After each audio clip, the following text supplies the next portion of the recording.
श्रीगुरुभ्यो नमः। हरि ओम। ओम नारायणं नमस्कृतं नरं चैव नरोत्तमं देवी सरस्वतीं व्यासं ततो जयमुदीरयते सभाभ्यां सभापतिभ्यश्च वो नमो नमः। పార్వతీ పరమేశ్వర సభకు నమస్కారం. ఈరోజు బ్రహ్మపురాణం అంతర్గతంగా శ్రీకృష్ణ బలరామ సుభద్రల అభిషేకం గురించి తెలుసుకోబోతున్నాం. పురుషోత్తమ క్షేత్రంలో వెలిసిన బలరామ కృష్ణ సుభద్రుడికి అభిషేకం చేస్తే అది అనంతమైన ఫలాన్ని ఇస్తుందని, జ్యేష్ఠమాసంలో పూర్ణిమ తిథి నాడు సర్వతీర్థాలు పురుషోత్తమ క్షేత్రం ఉన్న నూతిలోకి చేరుతాయి. అక్కడ ఆనాడు భోగవతి అనే తీర్థం ప్రత్యక్షమవుతుంది. ఆలయ ప్రాంగణంలో ఉన్న అకూపం నుంచి బంగారం కలశంతో నీళ్లు తీసుకుని వచ్చి ఆలయంలో ఉన్న ముగ్గురు మూర్తులకి అభిషేకం చేయాలి. అభిషేకం చేసినప్పుడు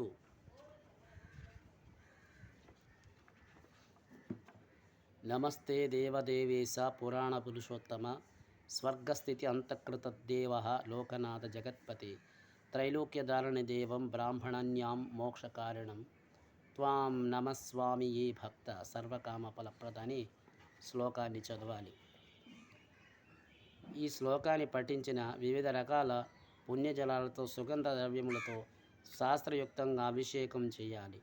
ఆ మహాపర్వదినం నాడు జరిగే అభిషేకానికి దర్శించడానికి సకల లోకాల్లో ఉన్న దేవతలంతా వివిధ రకాల ద్రవ్యాలను తీసుకుని తరలివస్తారు. వారంతా అదృశ్యంగా అభిషేకం సేవలో పాల్గొనుంటారు.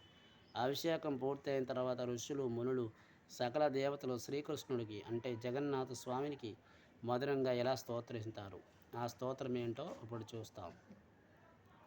శ్రీకృష్ణ స్తుతి. జయ జయ లోకపాల భక్తి రక్షక జయ జయ ప్రాణవచ్చల జయ జయ భూతచరణ జయ జయ ఆదిదేవ భౌకరణ జయ జయ వాసుదేవ జయ జయ సుర సంహారణ జయ జయ దివ్యమీన జయ జయ త్రిదశవర జయ జయ జలధీశయనం జయ జయ యోగపర జయ జయ సూర్యనేత్ర జయ జయ దేవరాజ జయ జయ కైటభారి జయ జయ వేదవార జయ జయ కూర్మరూప జయ జయ యజ్ఞవరః జయ జయ కమలనాథ జయ జయ శైలాచర జయ జయ యోగశాయిని జయ జయ వేగధర జయ జయ విశ్వమూర్తి జయ జయ చక్రధర జయ జయ భూతనాథ జయ జయ ధరణీధర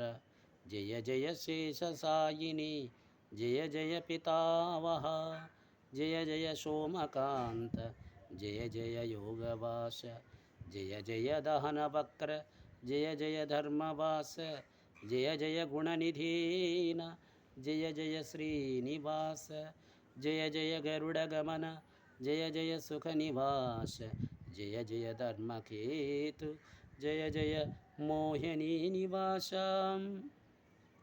జయ జయ గృహణ చరిత్ర జయ జయ యోగగమ్య జయ జయ సుఖనివాస జయ జయ వేదవేద్య జయ జయ శాంతికర జయ జయ యోగచింత జయ జయ సృష్టికర జయ జయ జ్ఞానమూర్తి జయ జయ కమలాకర జయ జయ భావవేద్య జయ జయ ముక్తికర జయ జయ విమలదేహ జయ జయ సత్వనిలయ జయ జయ గుణసమృద్ధ జయ జయ యజ్ఞకార జయ జయ గుణవిహన జయ జయ మోక్షకార జయ జయ భూచరణ జయ జయ కాంతిహాయుత జయ జయ లోకశరణ జయ జయ లక్ష్మీయత జయ జయ పక్షిజాక్ష జయ జయ సృష్టికార్య జయ జయ యోగాయుత జయ జయ శ్రీకుశమ జయ జయ సముద్రశ్యామదేహ జయ జయ విశ్వదేహ జయ జయ లక్ష్మీ పంకజస్ఫట్కరణ జయ జయ భక్తివస్య జయ జయ కాలుష్యహార జయ జయ లోకకాంత జయ జయ పరమశాంత జయ జయ పరమాసార జయ జయ చక్రధర జయ జయ భోగయత జయ జయ నీలాంబర జయ జయ కాంతికర జయ జయ మోక్షకర జయ కృష్ణ జగన్నాథ జయ సంఘర్షణానుజ జయ పద్మవలాక్ష జయ వాంఛఫలప్రద జయ మూలామృతస్మ జయ చక్రధార జయ పద్మాలకాంత జయ విష్ణు నమోస్తుతే. తర్వాత గుడివాయాది విధి ఫలం. పురుషోత్తమ క్షేత్రంలో జగన్నాథుని సేవ ఉత్సవాల్లో ప్రముఖమైనది గుడియా యాత్ర. దీనికి గుండిషి యాత్ర అని కూడా చెప్తారు. పూర్వం ఇంద్రదుమ్నుడు స్వామి వేడుకోగా ఆయన ఇంద్రదుమ్నుడి రథం దగ్గర ప్రతి సంవత్సరం వచ్చే 7 రోజులు ఉంటానని మాటనిచ్చినాడు. దాన్ని అనుసరించి ఆలయంలో ఉన్న బలరామకృష్ణులు సుభద్రదేవి మూర్తులకి ఒక రథం మీదక వేంచి చేసి అంగరంగ వైభవంగా ఇంద్రదుమ్నుని సరోవరం ప్రాంతంలో ఉన్న గుండిచానికి తీసుకుని వెళ్తారు. స్వామివారి మూర్తి అక్కడే 7 రోజులు పూజలు అందుకుంటాయి. గుడి యాత్ర అంటే గుండిచ యాత్రలో భాగంగా రథం మీద కొలువైన జగన్నాథుడిని దర్శిస్తూ అనంతమైన పుణ్యం లభిస్తుందని, విష్ణులోక ప్రాప్తి కలుగుతుంది. పురుషోత్తమ యొక్క పూజా విధి గురించి చూస్తాం. జ్యేష్ఠ శుక్ల ఏకాదశి నాడు పురుషోత్తమ క్షేత్రంలో ఉన్న ఇంద్రదుమ్య సరస్సులో యథావిధంగా స్నానం చేయాలి. తర్వాత దేవఋషి పితృతర్పణాలు ఆచరించి మడి వస్త్రాన్ని ధరించి తూర్పు దిశకు తిరిగి వేదమాత గాయత్రి మంత్రాన్ని 108 సార్లు పఠించాలి. తర్వాత యథాశక్తిగా సూర్య నమస్కారాలు చేయాలి. స్త్రీలు శూద్రులు పూర్వోక్త విధానాన్ని ఆచరించాలి. ఆ తర్వాత స్వయం గృహంలో ఒక పవిత్రమైన ప్రదేశంలో కానీ మౌనంగా పురుషోత్తమ ప్రతిమను స్థాపించి ధ్యాన ఆవాహనాది షోడపాచార్య పూజల విధానంతో పూజించాలి. ముందుగా స్వామిని ఆవు నెయ్యితో పాలుతో అభిషేకించాలి. పంచామృతం చందనోదకాలు స్నానం చేయించాలి. తర్వాత నూతన వస్త్రాలు ఆభరణాలు సమర్పించాలి. చందనం, అగురు, కర్పూరం, కుంకుమ స్వామిని సమర్పించి జగన్నాథుడికి ప్రీతికరమైన తామర మల్లి పుష్పాలతో పూజించాలి. సుగంధ ధూపాన్ని వేసి ఆవు నెయ్యితో కానీ నువ్వుల నూనెతో కానీ 12 దీపములు వెలిగించాలి. పాయసం, చిక్కులు, లడ్డు, బెల్లం, పానకం ఫలాలు స్వామినికి నివేదించాలి. పంచోపచార పూజ చేసిన తర్వాత 108 సార్లు నమో పురుషోత్తమాయి అనే మంత్రాన్ని జపించాలి. ఈ విధంగా స్వామిని పూజించిన తర్వాత గంధ వస్త్రములతో గురువుని లేదా పురోహితుని పూజించి దక్షిణ తాంబూలతో సత్కరించాలి. వేద పఠనము చేసి ఆ రాత్రి జాగరణ చేయాలి.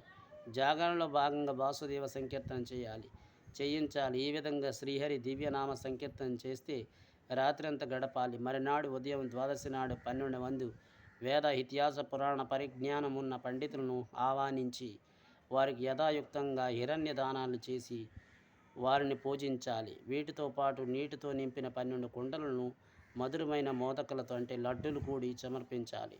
తర్వాత అతిథులందరికీ విందు భోజనాన్ని పెట్టి సంతృప్తిపరచాలి. తర్వాత సర్వవ్యాపి జగన్నాథ చంకచక్ర గదాధర అనాథ నిధనే దేవా ప్రియతం పురుషోత్తమ, సర్వత్ర నిండుండవాడ, ఆది మధ్యాంత రహితుడా, శంఖచక్ర గదాధారుడా, జగన్నాథుడా ఆయన పురుషోత్తమును ప్రీతి చెందిగాక అని చెప్పి విప్రులకు నమస్కరించి వారి ఆశీర్వచనాలను తీసుకోవాలి.